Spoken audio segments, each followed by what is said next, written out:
Voici une question intéressante.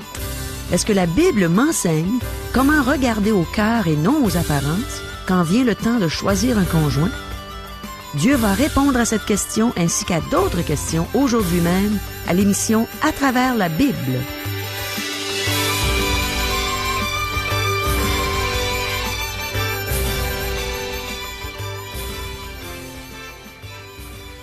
Bonjour, ici Caro.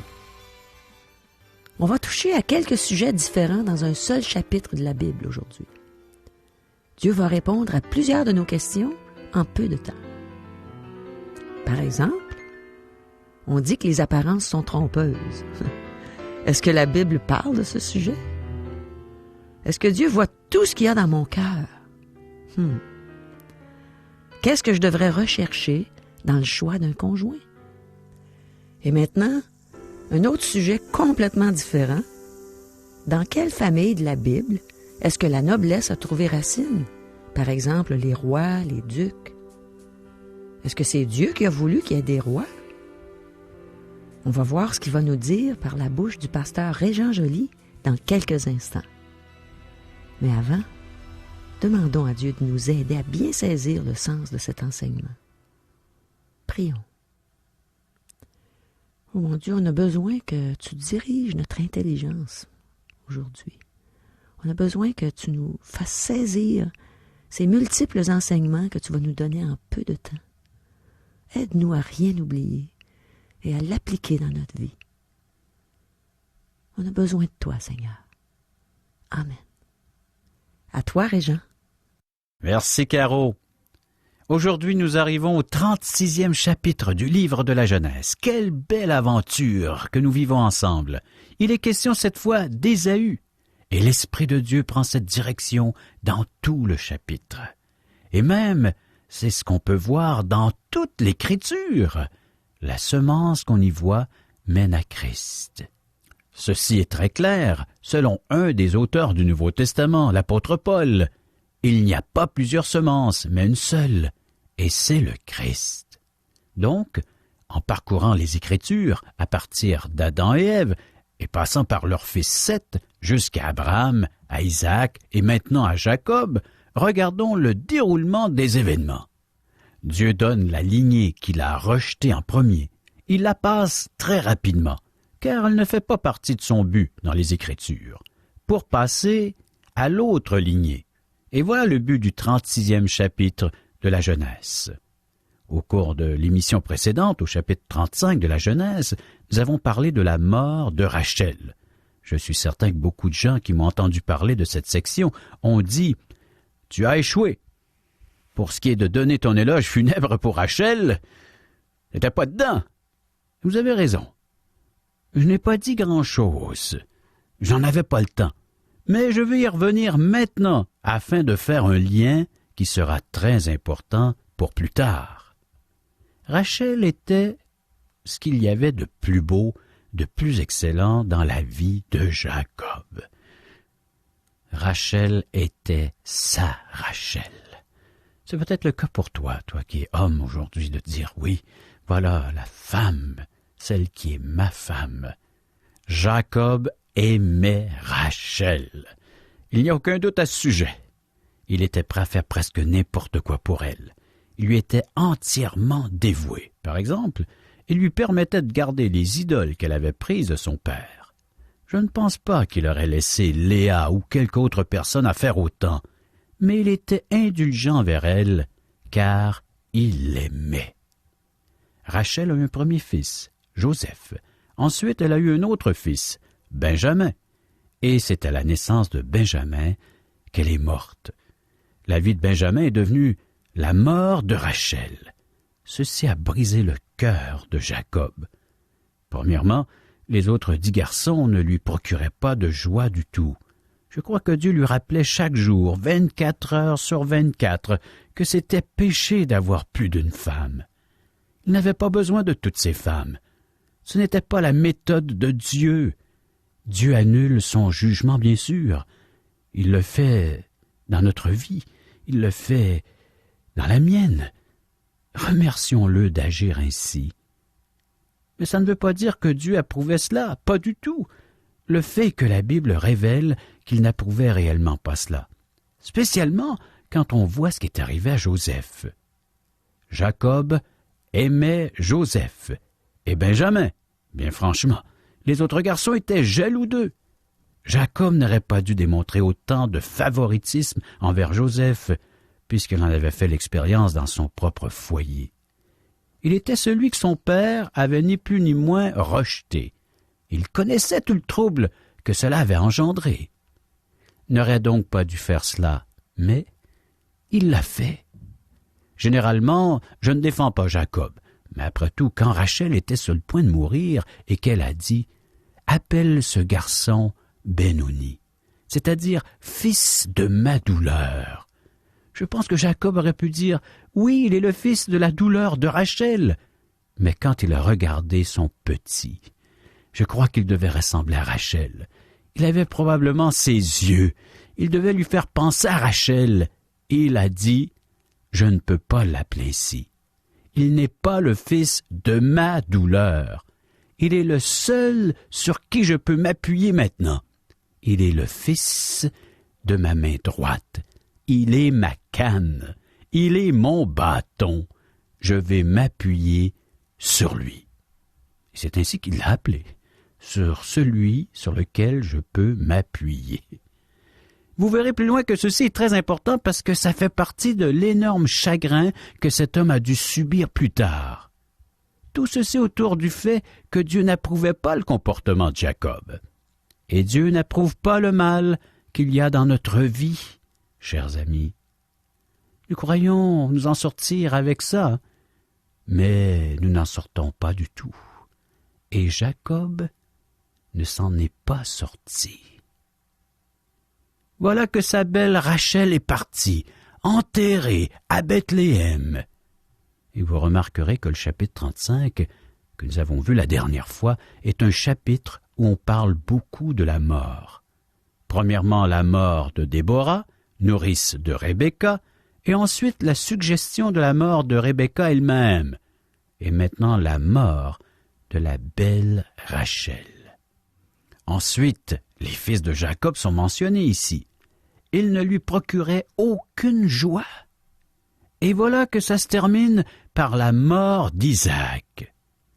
C'était donc un chapitre dont les choses les plus soulignées sont les morts et les funérailles de ces différents personnages.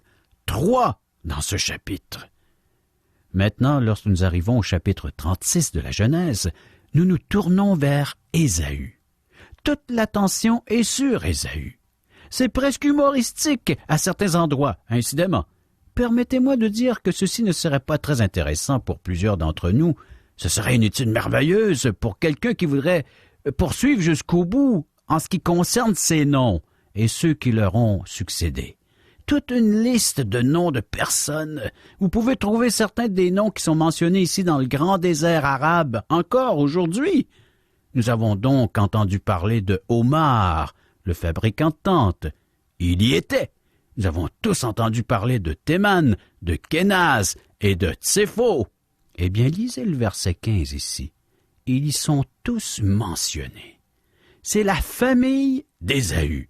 Ils sont là dans ce désert. Ils se sont installés dans le pays d'Édom. Édom est au sud-est de la mer Morte. C'est dans un endroit montagneux et la capitale d'Édom, la ville de Pétra, est encore là parmi nous aujourd'hui. Il y a des prophéties concernant cela qui sont accomplies. Dieu a dit que ce sera exactement tel que c'est. C'est une prophétie dont nous parlerons quand nous y arriverons. Ésaïe, Ézéchiel et Jérémie ont tous mentionné cette section particulière et cette nation particulière. C'est des livres que nous étudierons dans le futur, appelés le livre ou les livres de prophétie. Maintenant, cette nation venait d'Ésaü, 3 fois dans ce chapitre. Très clair pour nous qu'Ésaü est le père d'Édom et qu'ils sont synonymes. Par exemple, si vous regardez au verset 8, Ésaü s'établit dans la montagne de Séhir. Ésaü, c'est Édom. Quelqu'un pourrait dire, eh bien, quelle est la différence? La différence est tout simplement ceci. Quand vous regardez ce garçon, Ésaü tel que nous l'avons premièrement rencontré dans la famille d'Isaac, un jeune homme du type sportif, athlétique, gaillard, aimant être à l'extérieur, un garçon de belle apparence. En passant, je suis certain que notre jugement irréfléchi nous amènerait à dire « Voilà un jeune homme bien ». Et c'est ce qu'il paraît être extérieurement. Mais à l'intérieur, s'il y a déjà eu un homme charnel, c'est-à-dire vivant pour ses propres convoitises, ses désirs, satisfactions personnelles, l'égoïsme, c'est bien lui. Voici une histoire de l'auteur de nos textes, Dr. Vernon McGee, qui il y a plusieurs années, une jeune fille chrétienne lui a partagé qu'elle avait rencontré un de ces beaux jeunes hommes. Ils étaient tous de très beaux d'apparence. Elle était née en Chine. Son père était dans l'industrie pétrolière, était très riche. Elle a donc rencontré un jeune homme, un commis de banque, tout comme l'était M. McGee lorsqu'il était jeune. Alors il savait donc ce que c'était. Il savait aussi que ce jeune homme était très pauvre, que plusieurs commis de banque cherchent à être bien mariés. Ils cherchent parmi des clients qui ont beaucoup d'argent en banque. Ce garçon avait donc rencontré 7 filles. Il était très beau et très viril. Il ressemblait énormément à Ésaü. Elle était chrétienne, elle avait été conduite au Seigneur par des missionnaires en Chine quelques années auparavant. Elle voulait absolument le marier. M. McGee lui a déconseillé très fortement de le faire. Et après une discussion avec elle a dit qu'elle croyait que cet homme viendrait un jour au Seigneur. Et M. McGee lui a déconseillé très fortement, précisant que tout ce que cet homme voulait, c'était de la marier parce qu'elle était belle et surtout qu'elle avait beaucoup d'argent. Il était donc un homme charnel. Et elle l'a marié. Je peux vous assurer que M. McGee n'a pas présidé ce mariage. Et cette dame était même fâchée contre M. McGee à ce moment-là. Plus tard, elle est revenue vers M. McGee pour lui dire qu'il s'était divorcé. Elle a même précisé qu'elle n'avait jamais rencontré une personne de toute sa vie qui soit aussi adonnée aux choses matérielles et charnelles.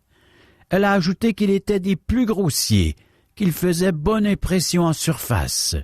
Elle a dit qu'il ouvrait la portière de l'auto pour elle et que c'était bien beau lorsqu'ils se fréquentaient, mais qu'il était l'homme le plus grossier qu'elle n'ait jamais rencontré.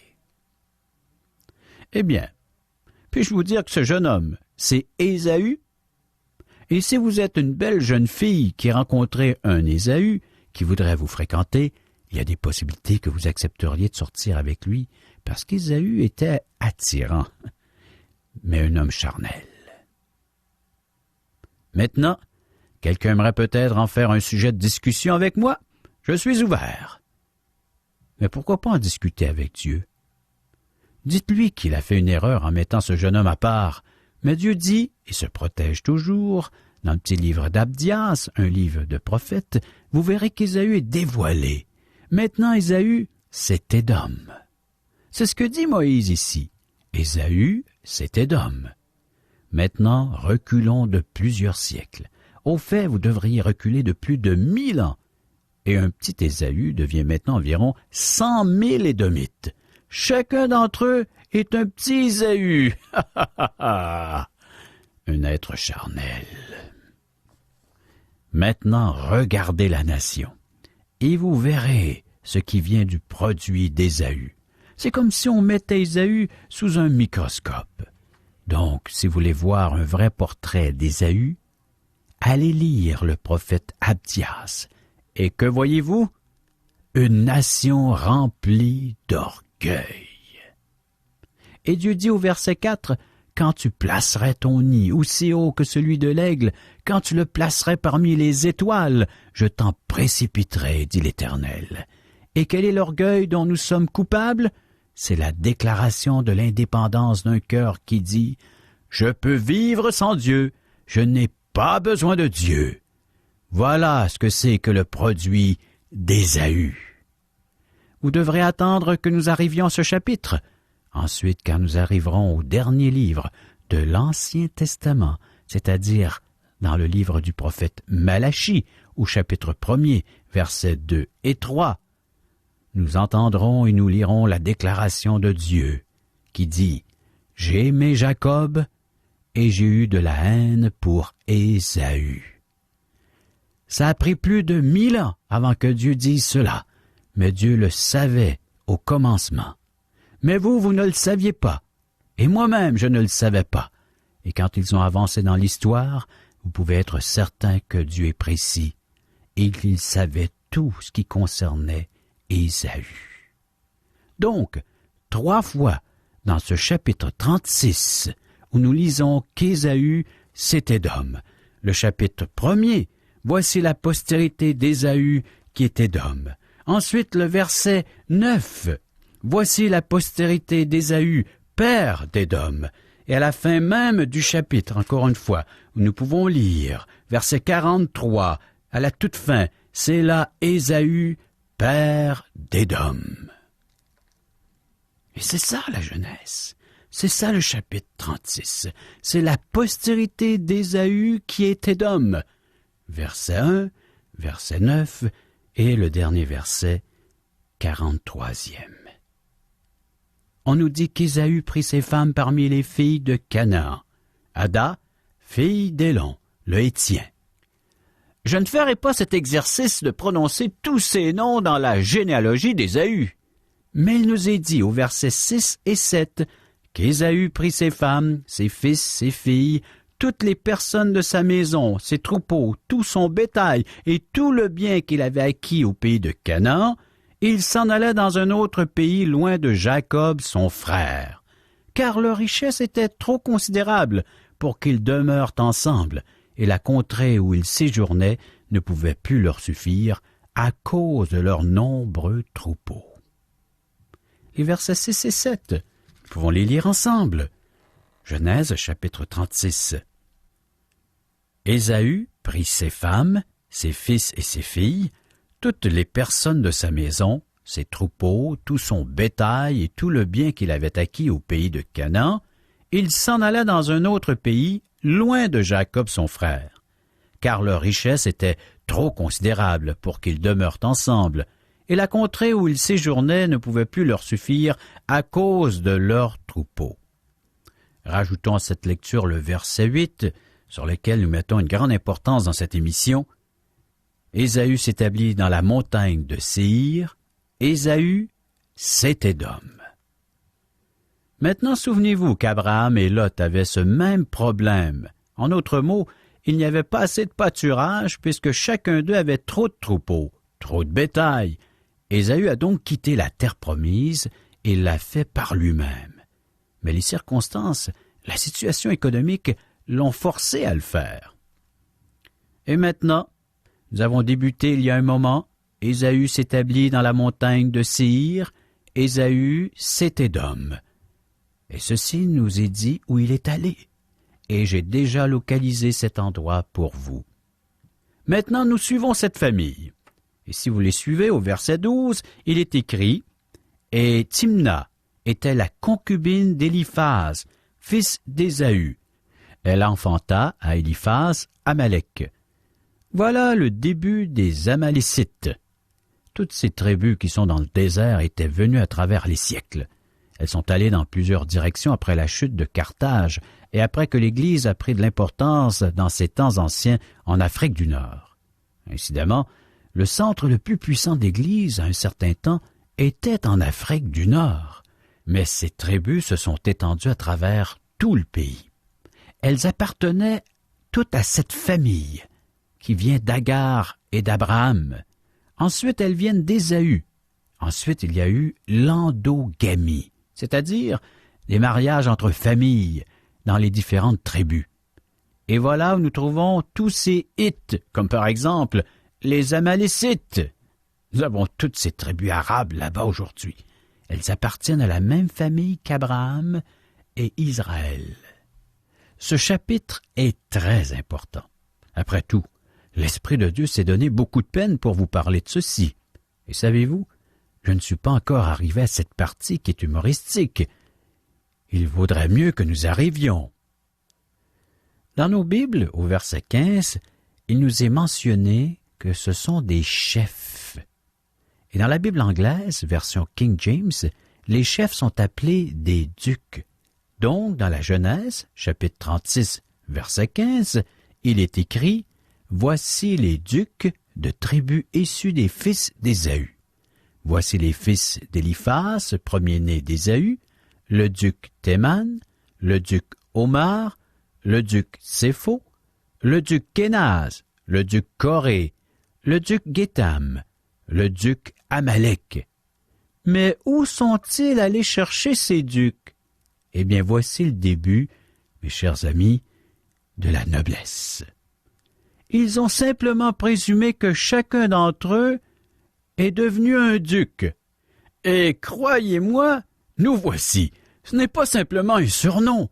Ils sont très sérieux concernant ce titre. Ceci est le commencement de la noblesse. Où a-t-elle commencé? Dans la famille d'Ésaü, un être tout à fait charnel. Nous y retournons. Lisons cette fois le verset 19. Ce sont là les fils d'Ésaü. Ce sont là leurs ducs de tribu. Dans nos Bibles, chefs de tribu. Donc maintenant, les gens ont des ducs dans leur famille. Et bon nombre de personnes dans notre pays peuvent retracer la royauté parmi leurs ancêtres. On se demande s'il reste quelqu'un qui viendrait de la lignée des gens qui étaient propriétaires de magasins, qui travaillaient dans des vignes, qui faisaient de la poterie ou qui étaient cordonniers, puisque tout le monde semble venir d'une royauté quelconque. Eh bien, permettez-moi de vous dire qu'Ésaü est devenu encore plus que ça. Remarquez, au verset 31, il est écrit « Voici les rois qui ont régné dans le pays d'Édom, avant qu'un roi règne sur les enfants d'Israël. » Des rois? Je ne crois pas du tout que ceci avait été organisé par Dieu. Qui leur a établi un roi sur eux comme ceci? Mais pourtant, les v'là les rois. Ils ont des rois établis. N'est-ce pas intéressant? Ceci est avant que les enfants d'Israël aient des rois. Où donc sont-ils allés chercher l'idée? Ils ont eu cette idée de ces gens. Au fait, c'est ce qu'ils ont dit à Samuel plus tard. Ils ont dit « Nous voulons des rois tout comme nos voisins autour de nous. » Ils auraient pu dire « Nos frères, les Édomites, ont des rois. Nous aimerions aussi avoir des rois. » Et c'est ce qu'ils ont fait. Dans cette section-ci, nous trouvons plusieurs choses qui sont en rapport avec certaines tribus, qui pourraient être suivies aujourd'hui par quelqu'un qui serait intéressé de poursuivre des études en anthropologie ou en ethnologie. Ben, les v'là. Et ceci donne beaucoup d'importance à un chapitre comme celui-ci qui recule et donne l'histoire familiale en allant probablement plus loin dans le passé que n'importe qui d'autre. Et ceci est la lignée qui a été rejetée par Dieu. Vous pouvez vous imaginer toutes les courbettes et les présentations qui avaient lieu lorsqu'ils se réunissaient. Je vais vous présenter mon frère, il est le duc Alva. J'aimerais que vous rencontriez mon ami, il est le duc Timna. Certains étaient des ducs et d'autres étaient des rois. Et ce chapitre se termine de la même façon qu'il a débuté. C'est là Ésaü, père d'Édom. Voilà ce que peut produire l'orgueil chez l'homme.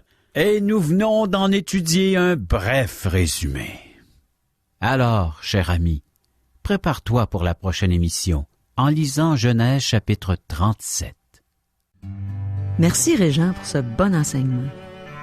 Et merci Seigneur de la manière dont tu inspires ton serviteur. Alors si j'ai bien compris aujourd'hui, Dieu connaît le cœur de tout être humain.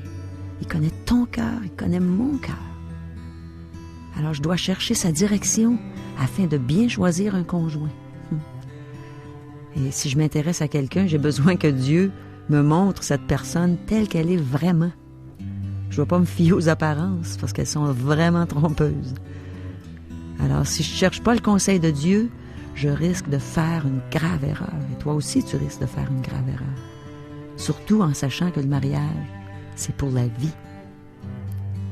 Imagine-toi marié à un grand orgueilleux ou à une grande orgueilleuse. Une personne centrée là, sur elle-même. Combien ça pourrait être difficile de vivre avec une personne comme ça. Sans compter que Dieu résiste aux orgueilleux, hein, sa parole nous le dit.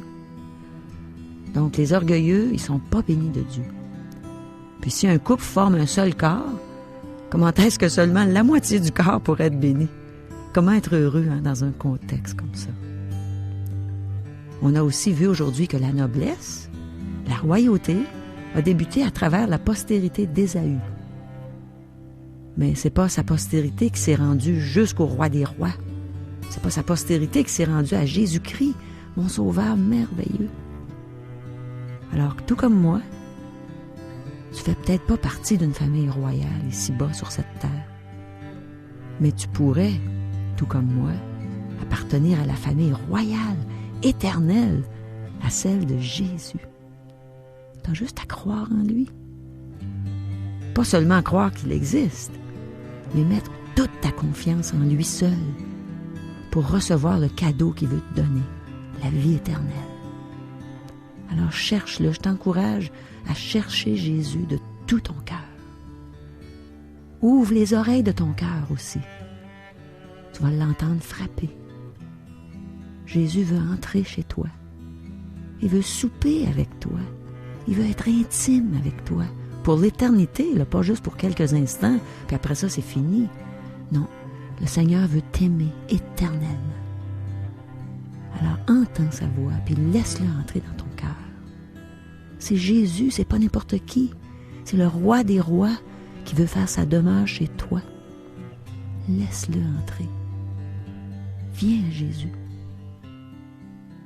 Reçois le beau cadeau de la vie éternelle. Et tu vas être heureux même sur la terre.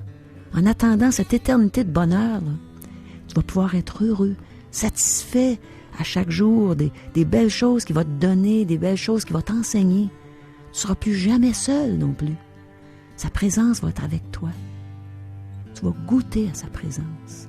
Il va parler à ton cœur par sa parole et tu vas lui parler par la prière. Dieu nous a donné un moyen. Il nous a donné le chemin, la vérité et la vie. C'est Jésus. Jésus, ce sauveur merveilleux, celui qui est doux et humble de cœur, veut faire sa demeure chez toi. Endurcis pas ton cœur. Laisse-le entrer. Qu'est-ce que tu as à perdre? Qu'est-ce que tu as à perdre? Tu as tout à gagner. Le ciel pour l'éternité, la présence de Dieu, le voir face à face. Tu n'auras pas besoin de la lune, du soleil, c'est Dieu qui va t'éclairer.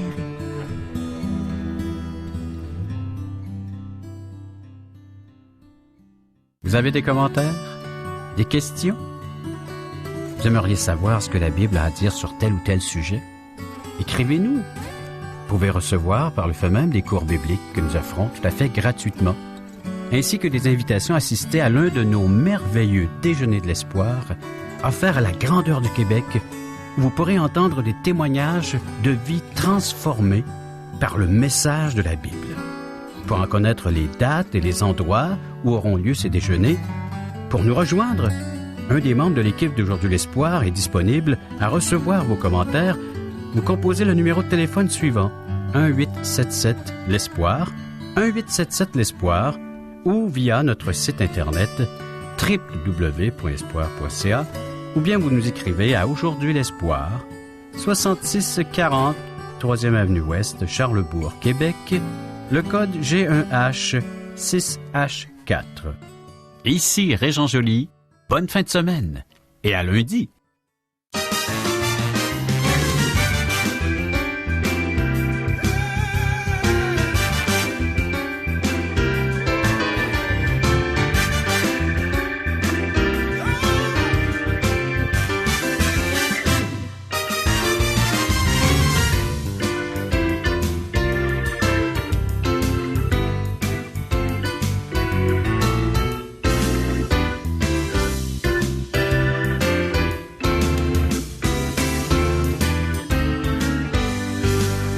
Cette émission vous a été présentée par Radio Espoir.